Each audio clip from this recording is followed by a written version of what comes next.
On Ruto's scorecard in studio, I'm joined by an all-women panel.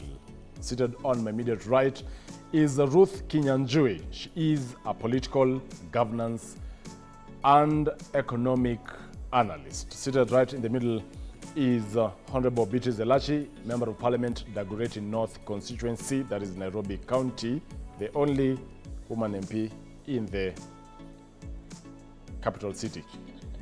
That is Nairobi.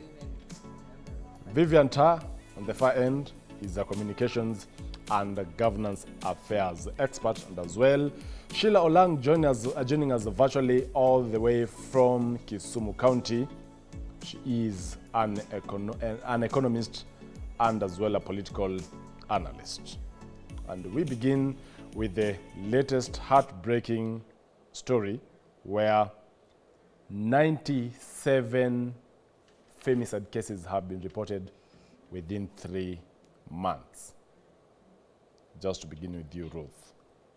97 within 3 months. The National Police Service actually confirmed that.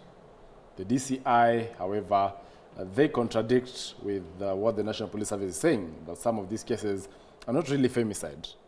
They're just criminal cases. What do you make of the 97 number within 3 months? That's around 30 each month.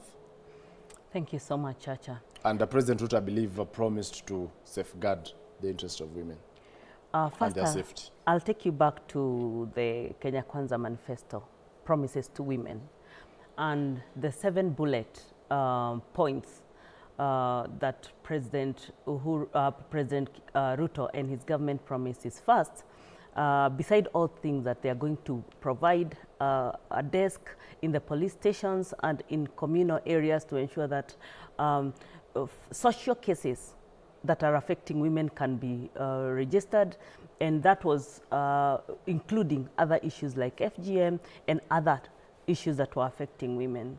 The other thing that they said is that they are going to economically help the viability of women in their businesses by providing very interest low kind of things to empower women.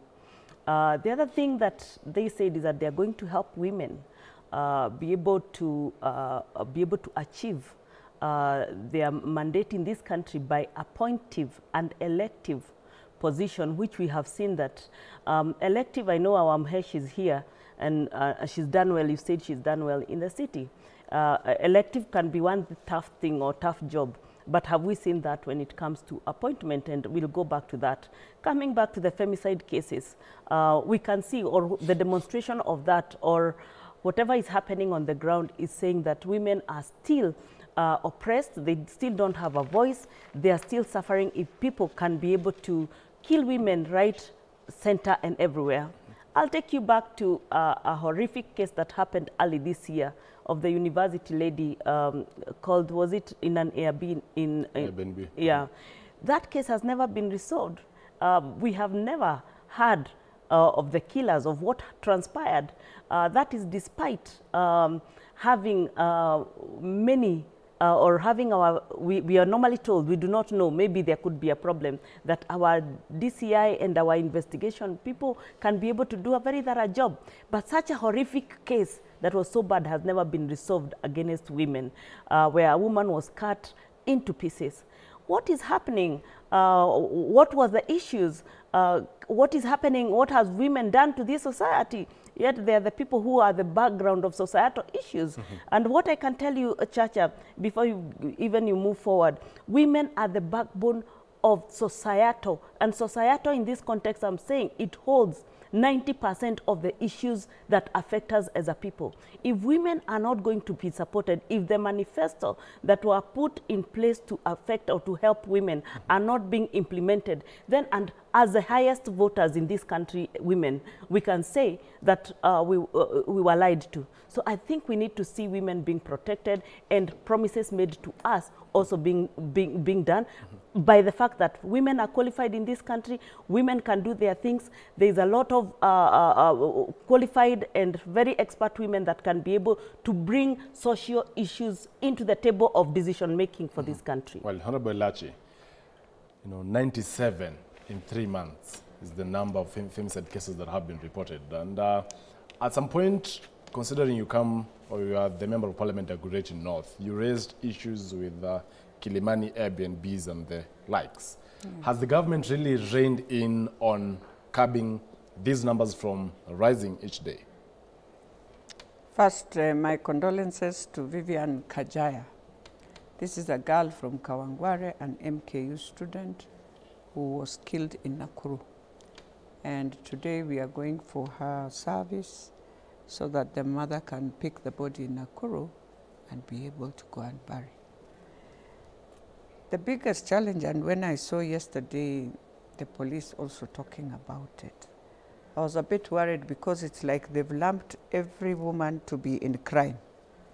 They have refused to appreciate femicide are women who are targeted by men or their boyfriends, and then they find themselves humiliated, raped, killed.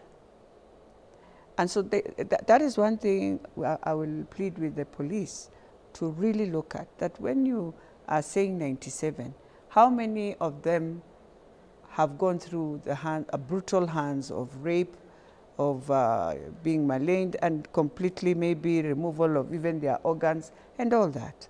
And you realized when we were going through the Gen Z protests, then you find there were so many young women who we were finding in Kware, in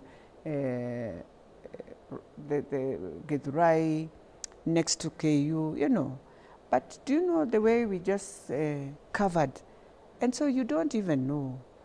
Others were thinking, oh, these are women who were in the protest. I doubt. These were women who were just killed, but people took advantage of that situation and knew this is the time we can just dump these women and they'll be picked. We don't know whether they ever arrived to their families or they are just lost like that. Families are still looking for.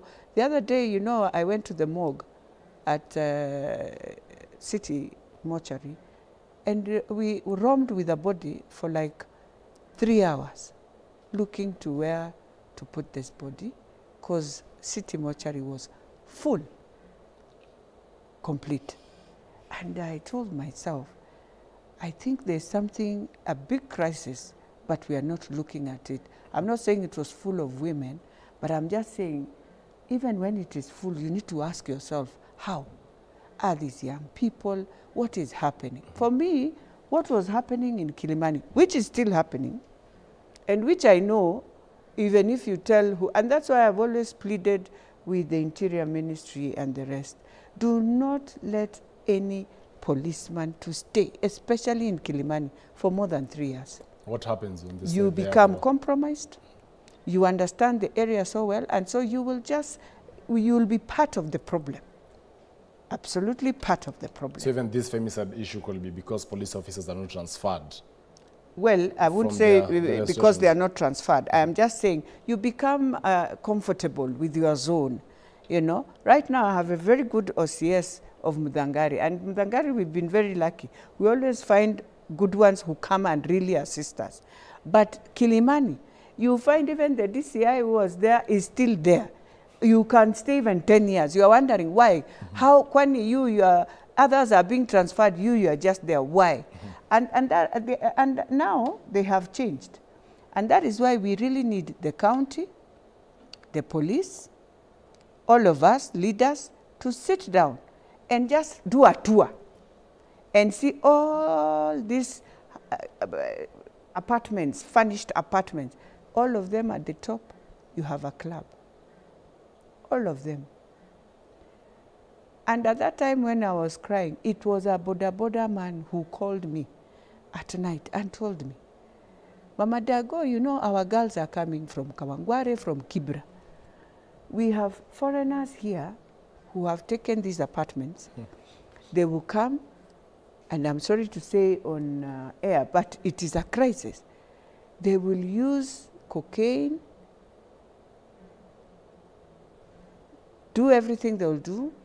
The moment you are entering into a hospital, when we are removing your blood, somebody is wondering, Kwani, this girl is on drugs or what? Why? because you did your conjugal whatever using that on her. And so this girl becomes a zombie. I wonder, even parents, you know, when you find your child dead, we don't even look at the body. Maybe they've already done their operations here, they've removed the organs. You're just going to bury your daughter who maybe has no organs, has nothing.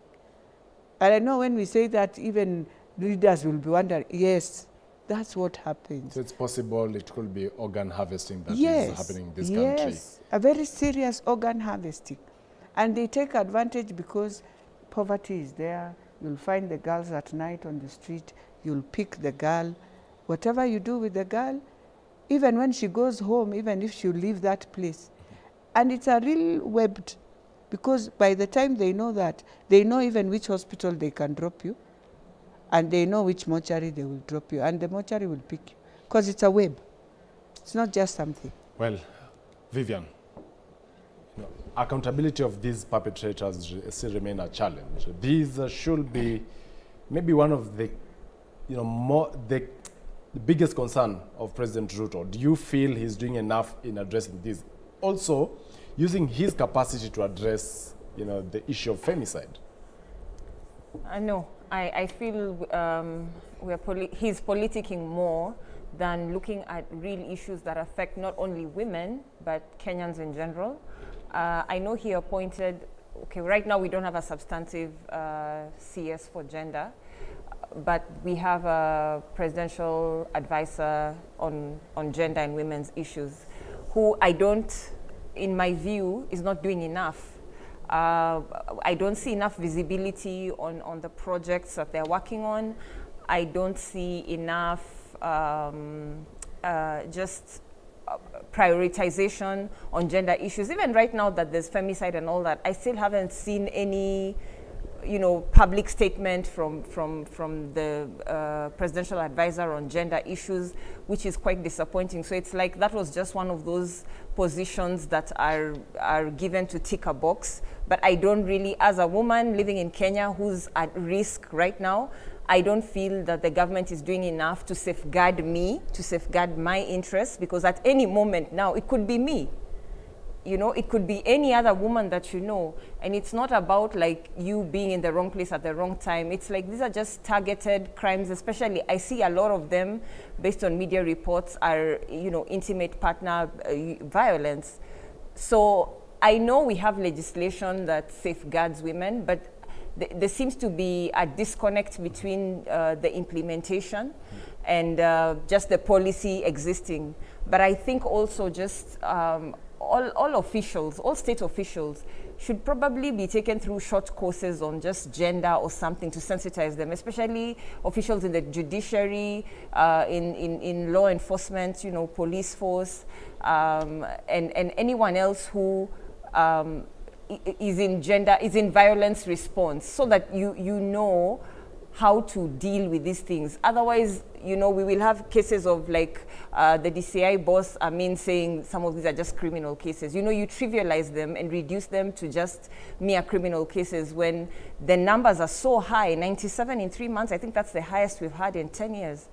And something needs to be done other than just, press conferences. And Sheila Olang is joining us live from Kisumu. Good morning, Sheila.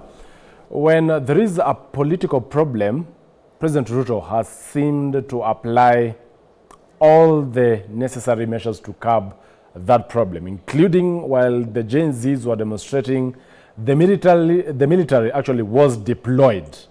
On femicide, is Ruto doing enough and justice to the women of this country? Morning, Chacha, and thanks for having me. First of all, I would say after the press conference that we just listened to, we are in a state that the president should understand is a national disaster. Having 97 women dead in this country is completely unacceptable. And then I'm looking at that press conference and I'm seeing men who are sitting there and trying to explain to us, oh no, it's this one's fault, oh no, we disagree with the other one. You cannot in any way, shape or form in 2024 have us believe in this country of ours, when we are the most voters in this country, that femicide is an issue that is being taken this lightly. That it happens, that the government is saying they're not the ones who are doing it is one thing, but how they respond to it and how they handle it has been extremely shameful. We are seeing cases where the government itself is perpetrating violence and lawlessness with these abductions and killings. We saw this with the Gen Z protest. And what is this teaching us? There's lots of studies that have been done, gender studies on gender-based violence, that shows that the government will teach society how to behave. What does this mean?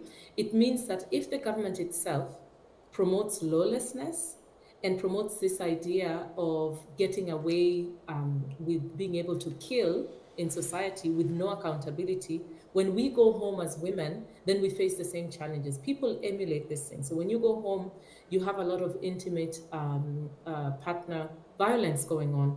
Why? Because they know that there's a feeling that even they will get away with it. So we are seeing a cycle where it really starts from the top. And it is shameful, President Ruto, that we have not heard from you about this. These are the priorities we keep talking about instead of whatever hula baloos are going on with your deputy. We don't care about that. If we are sitting there and we are not alive as women of this country, we don't care who's sitting as your deputy or not your deputy. So please get your house in order. Women are the backbone of this society, and our lives cannot be played around with. Honorable Lachi, before getting to you, Ruth, President Ruto promised to increase the National Government Affirmative Action Fund from 2 billion to 3 billion. Has that since happened? Yes, he did. They did. Yes, but I think because of the 2024 bill now being out, they had to go back to the drawing board, back to their 2 billion, because it was part of what was coming. That NGCDF was also slashed. Yes, yes, yes.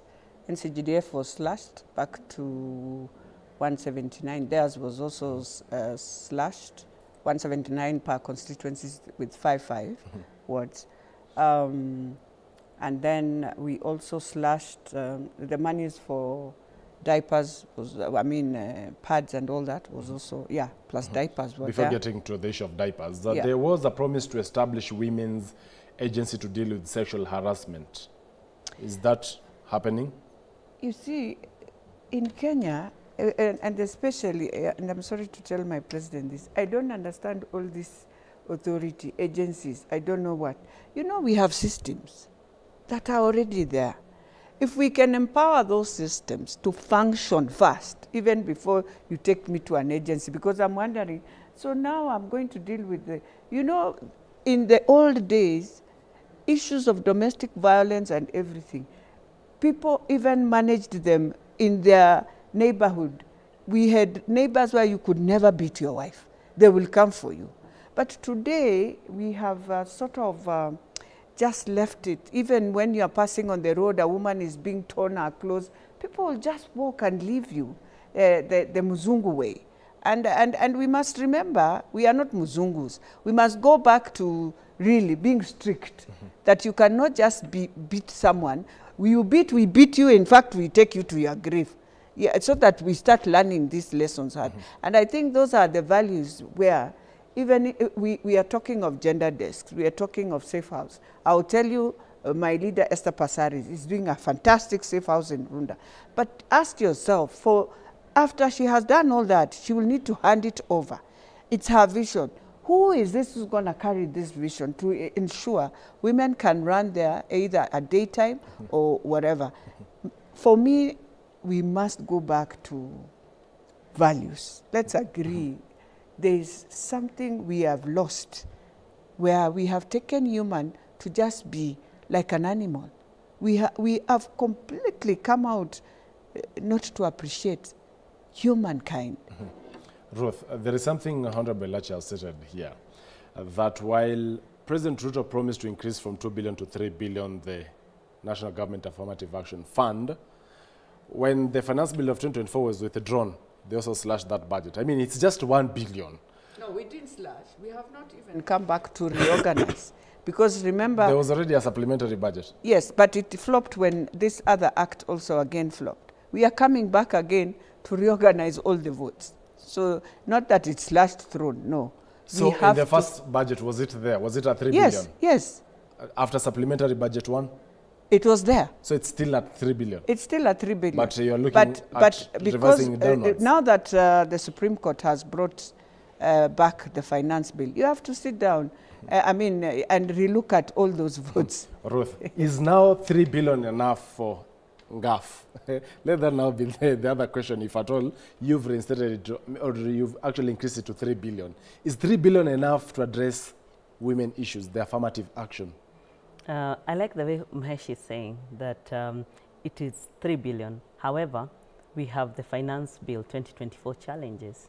And as much as that is going to be proceeding to the courts, it means there still need to be a reconciliation whether that is still going to be implemented, because we are already half the government year. Yeah. So what we are looking at is that is there the additional 1 billion still going to be handed over so that it can be used or utilized by end of June 2025. Is 3 billion enough, or it can be, an upward of even 10 billion? It's not enough. Considering it's not enough to deal with some of the women issues in how this the country. recurrent expenditure in this country is spent, the recurrent budget actually. Yes, and even before we get there, what I want to tell you, Chacha, is the complexities of women issues in this country no one seems to be understanding, and especially men sitting at the height of leadership and actually really ignoring the main issues of women in this country.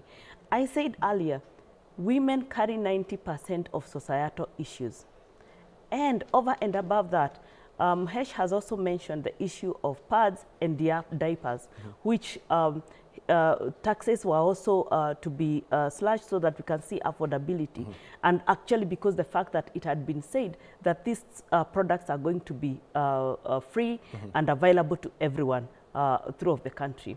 However, apart from social or NGOs that have come to really support that, like she has mentioned about even the issue of our leader, Esther Parsaris, doing her thing, we can see there is no progression of those conversations, because we go back to the drawing board that the promise of a third women representation is not there. Therefore, the few women that are there are grappling with so much, and the agenda that was put, we cannot see it really progressing.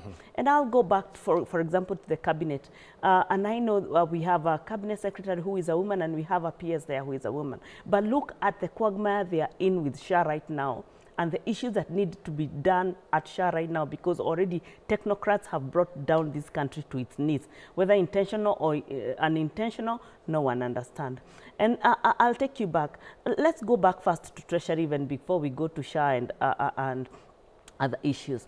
The first people that failed these countries are the technocrats in Treasury, because right now the difference in funding, and the reason why funding is not even progressing as promised, is because the oversight that was done in budgeting was not realistic. But how, one of the difficult things, Muhesh, we are experiencing is how then can this country not only from technocrats' perspective, but even from a leadership perspective, reconciling the real issues with leadership issues. That is the main problem. Right. Because if we are going to budget unrealistically, if we are going to lead politics unrealistically, if we are not going to listen to the voice of the people, majority who are women, no one, I can confidently stand here and say, no one is understanding or dealing or trying to deal with the issues of women in this country. And as of now, women are on their own, whether it is in earning, whether it's on the social issue, and especially what we discussed about like the issues of them being the killings, is because if you go to issues of social, which include even the issue of how family stays, a woman does not have anywhere they can run to. Well, all those, can the government show us that they still care for women in this country? Because as we stand, they do not. Allow me to take a short commercial break at this juncture. When you come back, I'll be engaging, of course, Vivian and Sheila, still on the same, whether there is need to increase the national government affirmative action that President Ruto actually promised that it would rise from 2 billion to 3 billion. However, how much do you even spend on travel? We take a short commercial break. We'll be right back. Stay tuned.